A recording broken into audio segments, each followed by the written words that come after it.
Guys, welcome to the Step Up Code. तो आज का एक नया टॉपिक मैंने लाई हूँ, वो है कोर जावा प्रोग्रामिंग।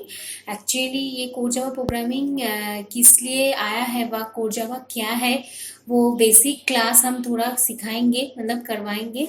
तो थोड़ा थ्योरी होगा ये सेशन में, फिर नेक्स्ट सेशन से स्टार्ट होगी प्रैक्टिकल। ठीक है ना। तो चलो शुरू करते हैं core Java programming. Core Java programming शुरू करने से पहले मैं एक बात बताना चाहती हूँ, वो है कि कोर जावा जो है, कोर जावा के लिए जो इंटरव्यू क्वेश्चन, मतलब नॉर्मल तो जावा प्रोग्रामिंग का जो थ्योरी है वो तो मैं शो मतलब करवाऊंगी ही। इसके ऊपर अगर कोई इंटरव्यू क्वेश्चंस आते हैं तो इंटरव्यू क्वेश्चंस किस टाइप का होगा वो भी डिस्कस करेंगे इस सेशन में, with respect to theory basis of core Java. Okay ना। तो चलो शुरू करते हैं। तो सबसे पहले जावा क्या है, व्हाट इज जावा प्रोग्रामिंग। तो Java programming is basically programming language and a platform, mind it. तो प्लेटफॉर्म क्या है, प्लेटफॉर्म देखो मैंने नीचे नोट करके लिखी हूँ। प्लेटफॉर्म एनी हार्डवेयर और software environment in which a program runs is known as a platform. Okay, हम कौन सा प्लेटफॉर्म में काम करते हैं ऐसे बोलते रहते हैं ना, मतलब कौन सा ऑपरेटिंग सिस्टम के ऊपर काम हो रहा है, ये प्लेटफॉर्म के ऊपर काम करने के लिए हमारा जावा प्रोग्राम जरूरी है। तो जावा क्या है, Java is a high level robust object oriented and secure programming language. तो जब मैं सबसे पहले सी या फिर हम लोग सी प्लस प्लस करते थे, सी प्रोग्रामिंग में पूरा जो प्रोग्राम था वो फुल प्रोसीजरल ओरिएंटेड प्रोग्रामिंग था और उसमें पूरा ओपन था। तो अगर मैं प्रोग्राम के ऊपर रिस्ट्रिक्शन लगाना चाहती हूँ, उसको रैपिंग करना चाहती हूँ, एग्जाम्पल दोगे तो समझ आएगा। तो एग्जाम्पल हम नेक्स्ट सेशन में देंगे। तो तब तक तुम लोग थोड़ा समझने में कोशिश करो कि ये जो सिक्योर लैंग्वेज मतलब क्या है। मतलब जो प्रोग्रामिंग है, प्रोग्रामिंग को हम अगर रैपिंग करना चाहते हैं तो वो जावा से हम आराम से कर सकते हैं, क्योंकि जावा एक ऑब्जेक्ट ओरिएंटेड प्रोग्रामिंग लैंग्वेज है। ऑब्जेक्ट ओरिएंटेड प्रोग्रामिंग लैंग्वेज क्या है मैं नेक्स्ट स्लाइड में बताऊंगी। ठीक है ना। तो जावा एक्चुअली डेवलप कौन किया था, सान माइक्रो सिस्टम ने किए थे, जो सब्सिडरी है अभी ओराकल का, इन 1995। तो James Gosling is known as a father of Java, जो जावा को मतलब डिस्कवर किए थे। Before Java its name was वैक। That means WAC was since WAC was already a registered company, so James Gosling and his team changed the WAC name to the Java. Okay, तो ये था जावा का थोड़ा सा एक डेफिनेशन और उसका थोड़ा हिस्ट्री।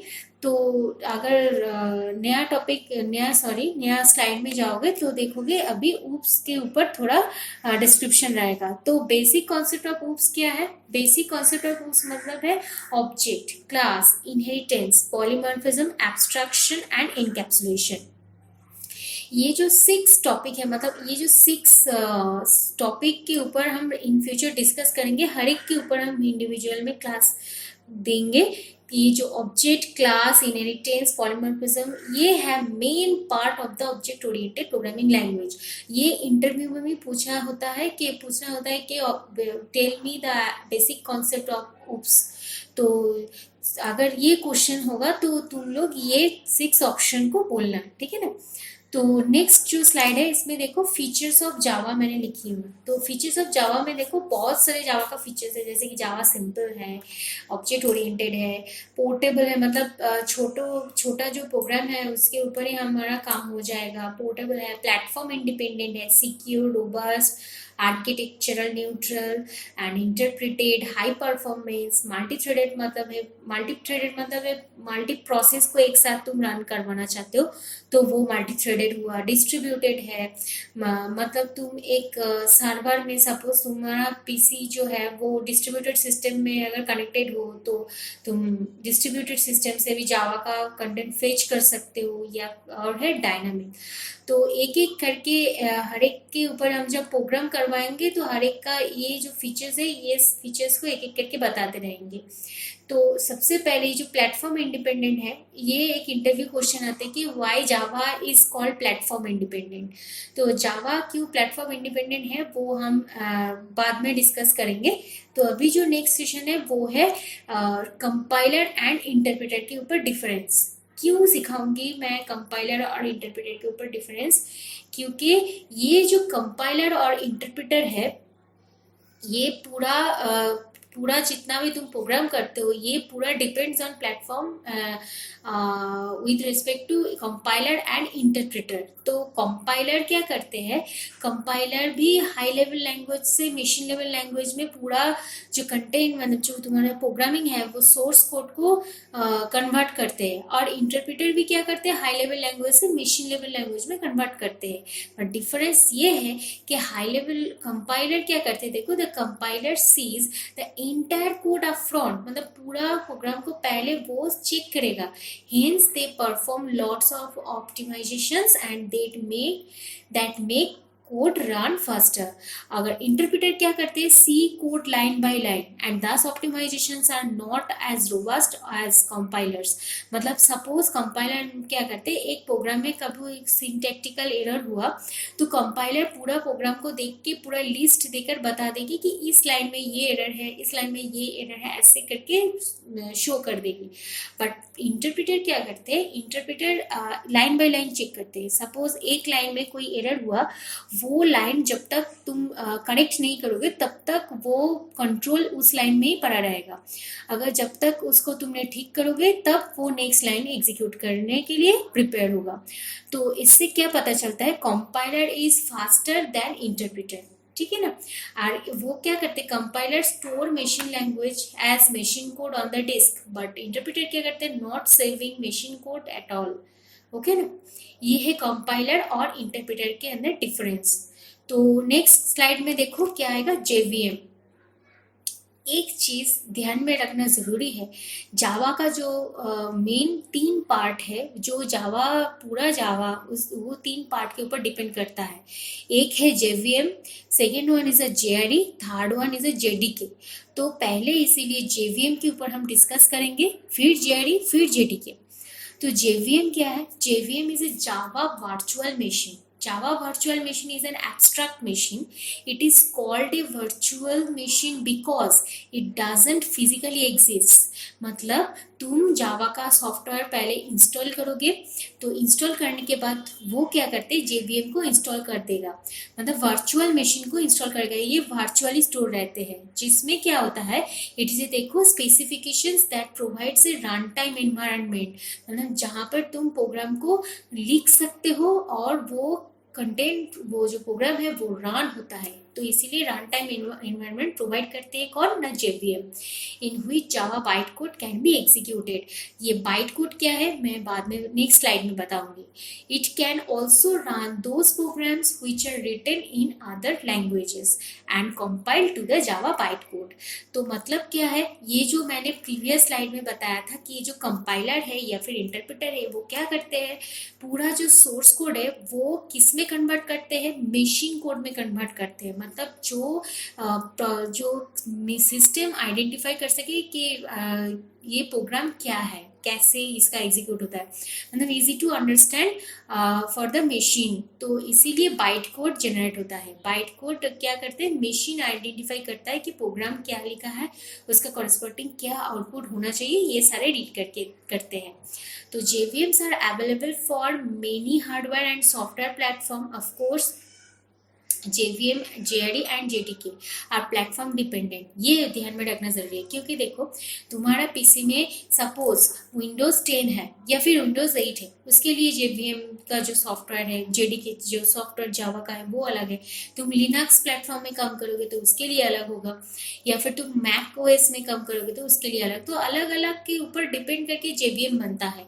तो इसीलिए JVM बोलो, JRE बोलो, JRE is a Java run time environment and JDK मैं बाद में बता रही हूँ आर प्लेटफॉर्म। ये तीनों ही है platform dependent, because the configuration of each OS is different from each other. However Java is platform independent, मतलब जावा प्रोग्राम प्लेटफॉर्म इंडिपेंडेंट है, जावा का कोई प्रॉब्लम नहीं है। बट JVM जो है जिसमें हमको जावा करना है वो डिपेंडेंट है, ठीक है ना। तो चलो JVM का थोड़ा डिजाइन देखते हैं, ये क्या है। ये देखो JVM का जो डिज़ाइन है वो है, सबसे पहले तुम जो प्रोग्राम कर रहे हो उस प्रोग्राम को सपोज तुमने सेव किया है abc.java से, तो इसको कहते हैं सोर्स फाइल। तो ये अगर कंपाइलर में जाता है, जावा कंपाइलर का नाम क्या है, जावा सी है, जावा कंपाइलर में जाते हैं और जावा कंपाइलर से वो कहाँ जाते हैं, जेवीएम में। इधर ये जो जेवीएम है इसमें जनरेट होता है बाइट कोड। बाइट कोड का मतलब क्या है, सपोज तुम प्रोग्राम को सेव किए हो abc.java से, तो वो बाइट कोड कन्वर्ट करेगा abc.class, मतलब ये जो फाइल है ये सिस्टम आइडेंटिफिकेशन फाइल है। तो ये abc.class बाय डिफॉल्ट बन जाएगा और इसके बाद वो कहाँ जाएगा बोले, इंटरप्रेटर में। इंटरप्रेटर हर एक लाइन को चेक करेगा और उसको हर एक लाइन को कन्वर्ट करेगा किसमें, मशीन कोड में। तो ये है प्रोसेस ऑफ जेवीएम, ठीक है। इस तरीके से जेवीएम काम करता है। तो चलो नेक्स्ट जो टॉपिक है वो है JRE, Java run time environment. Java run time environment में काम क्या होता है, देखो Java run time environment within which the Java virtual machine runs, मतलब JRE contains Java virtual machine, class libraries and other files excluding development tools, मतलब कोई development tools इसमें नहीं रहेगा, such as compiler व debugger ये नहीं रहेगा, सिर्फ interpreted portion जो है वो रहेगा। that means you can run the code in the JRE but you can't develop and compile the code in JRE. So this is a pictorial diagram, this is a JVM and this is a library and compiled class file, मतलब जो already compile हो चुका है वो type का जो files है वो है इधर रहेगा। सपोज इसको ये एक फाइल में स्टोर करना पड़ेगा, वो फाइल का एक्सटेंशन है .jar। जार फाइल क्या है वो बाद में बताऊंगी। ये जार फाइल में ये सारे लाइब्रेरीज एंड कंपाइल्ड क्लास जो फाइल्स है वो स्टोर करके रखेंगे और ये दोनों मिला के क्रिएट होता है जेआरई। तो जेवीएम था पूरा प्रोसेस को एग्जीक्यूट करने के लिए, मतलब कंपाइलर से क्या जाते थे, कंपाइलर से बाइट कोड में जाते हैं, फिर इंटरप्रेटर में जाते हैं, फिर मशीन कोड में ट्रांसफर होता है, मतलब ट्रांसलेट होता है। तो ये जेआरई भी सेम ही है, जेआरई के अंदर ही जेवीएम रहते हैं, ये जो प्रोसेस करते हैं और इसके साथ लिंकिंग रहते हैं लाइब्रेरीज, मतलब जो ऑलरेडी प्री डिफाइंड कुछ वैल्यू कुछ लाइब्रेरी फंक्शंस बोलो, लाइब्रेरीज का जो कीवर्ड बोलो वो ऑलरेडी है लाइब्रेरीज के अंदर एंड कंपाइल्ड होता है। जो ऑलरेडी जो फाइल्स था, जो क्लास फाइल है, मतलब वो ऑलरेडी कंपाइल्ड फाइल है, वो भी रहते हैं जेआरई के अंदर, क्योंकि जेआरई कंपाइलेशन नहीं करता, कंपाइल्ड हो जाने के बाद जो फाइल रहते हैं वो जेआरई के अंदर रहते हैं। फिर जो नया टॉपिक है वो है जेडीके। तो JDK is a Java development kit. तो JDK is a superset of JRE. तो सबसे बड़ा है JDK, that is it contains everything that JRE has along with development tools such as compiler and debugger etc. तो मतलब क्या है, अगर तुम जावा का प्रोग्राम करना चाहते हो या फिर रन करना चाहते हो तो तुमको जेडीके जो सॉफ्टवेयर है उसको डाउनलोड करना पड़ेगा। जेडीके सॉफ्टवेयर को डाउनलोड करके उसके ऊपर तुमको प्रोग्राम करना पड़ेगा। तो जेडीके जो सॉफ्टवेयर है वो कैसे डाउनलोड होता है, वो कैसे इंस्टॉल होता है, कैसे पाथ सेटिंग होता है जावा का, फिर प्रोग्राम कैसे रन होता है, वो नेक्स्ट सेशन में हम सिखाएंगे। तो ये है जेडीके जो मैंने अभी डिस्कस किया। अब जो नेक्स्ट टॉपिक है वो है एक इंटरव्यू क्वेश्चन, वो है why is Java platform independent. It's a very very important question for interview. तो Java is a platform independent because after compiling of the user written code means a byte code और dot class file which is eligible for the execution with the help of JVM machine. First, JVM machine क्या करते हैं, first it convert into machine code which is dependent for different operating system is different.